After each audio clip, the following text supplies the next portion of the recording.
आज मी तुम्हाला एक असा प्रश्न विचारणार आहे जो कदाचित अनेक मुलांच्या मनात असतो, पण ते कुणाला विचारू शकत नाहीत. कारण हा विषय असा आहे ज्यावर उघडपणे बोलणं आपल्या समाजात अजूनही कठीण मानलं जातं. तुम्ही कधी विचार केला आहे का की मुलांच्या प्रायव्हेट पार्टची जाडी नक्की किती असायला हवी? काही सामान्य आकार असतो का? आणि खरंच जास्त जाड असणं म्हणजेच जोडीदाराला जास्त आनंद मिळतो का? जर हा प्रश्न कधी तुमच्या मनात डोकावला असेल तर आजचा हा व्हिडिओ तुमच्यासाठी खूप महत्त्वाचा आहे. कारण आज आपण या विषयावर विज्ञान आणि संशोधनाच्या आधारे मोकळेपणाने बोलणार आहोत. नमस्कार, मी आहे प्रिया पाटील आणि तुम्ही बघत आहात डॉक्टर प्रिया पाटील ऑफिशियल. गेल्या 8 वर्षांपासून मी पुरुषांचे आरोग्य, नातेसंबंध, जवळीक शिक्षण आणि मानसशास्त्र या क्षेत्रात लोकांना मार्गदर्शन करत आहे. दररोज माझ्याकडे असे प्रश्न येतात जे लोक उघडपणे विचारू शकत नाहीत, पण मनात घोळत राहतात. या चॅनलचा उद्देश हाच आहे की योग्य माहिती तुम्हाला सोप्या भाषेत मिळावी. जर तुम्हाला असेच सत्य आणि उपयुक्त ज्ञान मिळत राहावं असं वाटत असेल तर आत्ताच हा व्हिडिओ लाईक करा, चॅनलला सबस्क्राईब करा आणि बेल आयकॉन दाबा, जेणेकरून प्रत्येक नवा व्हिडिओ सर्वात आधी तुमच्यापर्यंत पोहोचेल. आणि एक छोटासा प्रश्न कमेंटमध्ये नक्की सांगा, तुम्हाला वाटतं का की फक्त आकारच सगळं ठरवतो? मी तुमची उत्तरे आवर्जून वाचते. आता सर्वात आधी एक महत्त्वाची गोष्ट समजून घेऊ.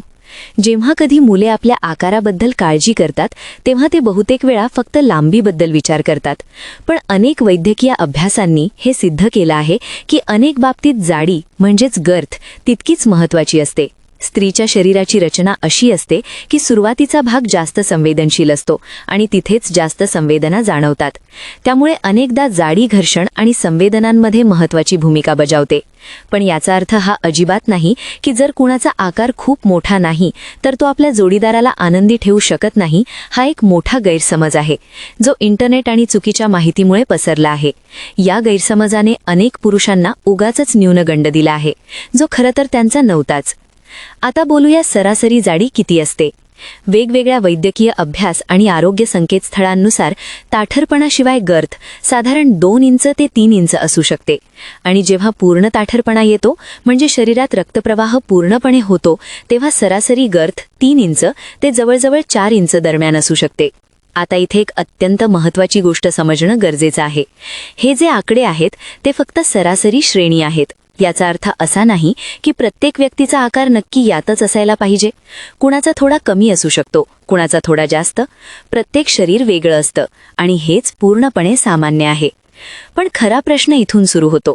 काय फक्त जाडी किंवा लांबीनेच जोडीदाराचे समाधान ठरते? खरं सांगायचं तर अजिबात नाही. नाते आणि जवळीकीमध्ये सर्वात मोठी भूमिका असते ती कामगिरी, संवाद आणि सहनशीलतेची. जर एखाद्या व्यक्तीचं खूप लवकर स्खलन होतं किंवा ताठरपणा टिकवण्यात अडचण येते तर आकार कितीही असला तरी समाधान कमी होऊ शकतं.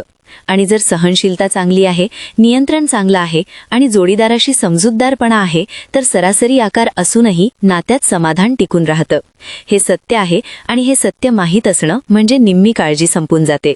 माझ्या समुपदेशनाच्या वेळी मी अनेक जोडप्यांशी बोलली आहे आणि एक सामायिक गोष्ट समोर येते. बऱ्याचदा पुरुष आपल्या आकाराबद्दल खूप जास्त काळजी धरतात तर त्यांच्या जोडीदाराच्या खऱ्या अपेक्षा काहीतरी वेगळ्याच असतात. जसं भावनिक जोडणी, लक्ष, आदर आणि सुरक्षिततेची भावना. आता आणखी एक महत्त्वाची गोष्ट समजून घेऊ. अनेकदा लोकांना वाटतं की जर ताठरपणा पूर्ण होत नाही तर त्यांचा आकार लहान आहे. पण खरं तर असं होतं कारण शरीरात रक्तप्रवाह पूर्णपणे होत नसतो. जेव्हा रक्तप्रवाह नीट होतो तेव्हाच जास्तीत जास्त दृढता आणि गर्थ प्राप्त होते. यामागे अनेक कारणे असू शकतात, जसे ताण, चिंता, नैराश्य, अनारोग्यपूर्ण जीवनशैली, झोपेची कमतरता किंवा सतत मानसिक दडपण. कारण जवळीकीशी संबंधित हॉर्मोन्सचा थेट संबंध आपल्या मेंदूशी असतो. जर मनात जास्त ताण असेल तर त्याचा परिणाम शरीरावरही होतो. हे वेगळं सांगायला नको. म्हणूनच जर एखाद्या व्यक्तीला आपले लैंगिक आरोग्य सुधारायचं असेल तर त्याने फक्त आकाराबद्दल विचार करण्याऐवजी संपूर्ण आरोग्याकडे लक्ष द्यायला हवं. नियमित व्यायाम, संतुलित आहार, चांगली झोप आणि ताण व्यवस्थापन या सगळ्यांचा खूप मोठा परिणाम होतो. हे बदल छोटे वाटतात पण हेच खरं रूपांतर घडवतात. अनेक लोक हेही विचारतात की मालिश किंवा तेलांनी फरक पडतो का? काही जण पारंपरिक पद्धती जसे खोबरेल तेल किंवा हर्बल तेलाने मालिश करण्याबद्दल बोलतात. हलक्या मालिशने रक्ताभिसरण सुधारू शकते आणि स्नायू शिथिल होऊ शकतात. पण इथे सर्वात महत्त्वाची गोष्ट म्हणजे कोणतीही गोष्ट सुरक्षित आणि नैसर्गिक मार्गाने करावी. सर्वात महत्त्वाची गोष्ट जी मी नेहमी सांगते, आपल्या शरीराची तुलना कोणाशीही करू नका. इंटरनेट किंवा सोशल मीडियावर जे दाखवलं जातं ते बऱ्याचदा वास्तवापेक्षा खूप वेगळं असतं. प्रत्येक व्यक्तीचं शरीर वेगळं असतं आणि हेच सामान्य आहे. स्वतःशी तुलना करणं म्हणजे स्वतःशीच अन्याय करणं. जर तुम्हाला तुमचं नातं अधिक चांगलं बनवायचं असेल तर सर्वात जास्त गरज आहे आत्मविश्वास, संवाद आणि परस्पर समजुतीची. जेव्हा दोन जण मोकळेपणाने बोलतात, एकमेकांच्या गरजा समजून घेतात आणि भावनिक जोडणी निर्माण करतात, तेव्हा जवळीक आपोआप अधिक सुंदर होते. आणि हो, जर तुम्हाला कधी ताठरपणा, सहनशीलता किंवा लवकर स्खलन यासारखी कुठली समस्या जाणवत असेल तर त्याकडे दुर्लक्ष करू नका. योग्य माहिती आणि योग्य मार्गदर्शनाने या गोष्टी सुधारता येतात.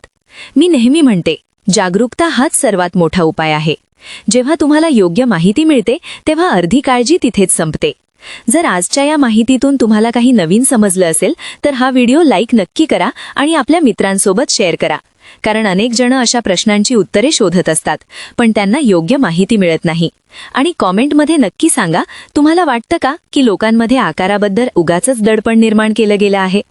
जर तुमच्या मनात काही प्रश्न असतील जे तुम्हाला सार्वजनिकरित्या विचारणं सोयीचं नसेल तर तुम्ही मला इंस्टाग्रामवर DM करू शकता.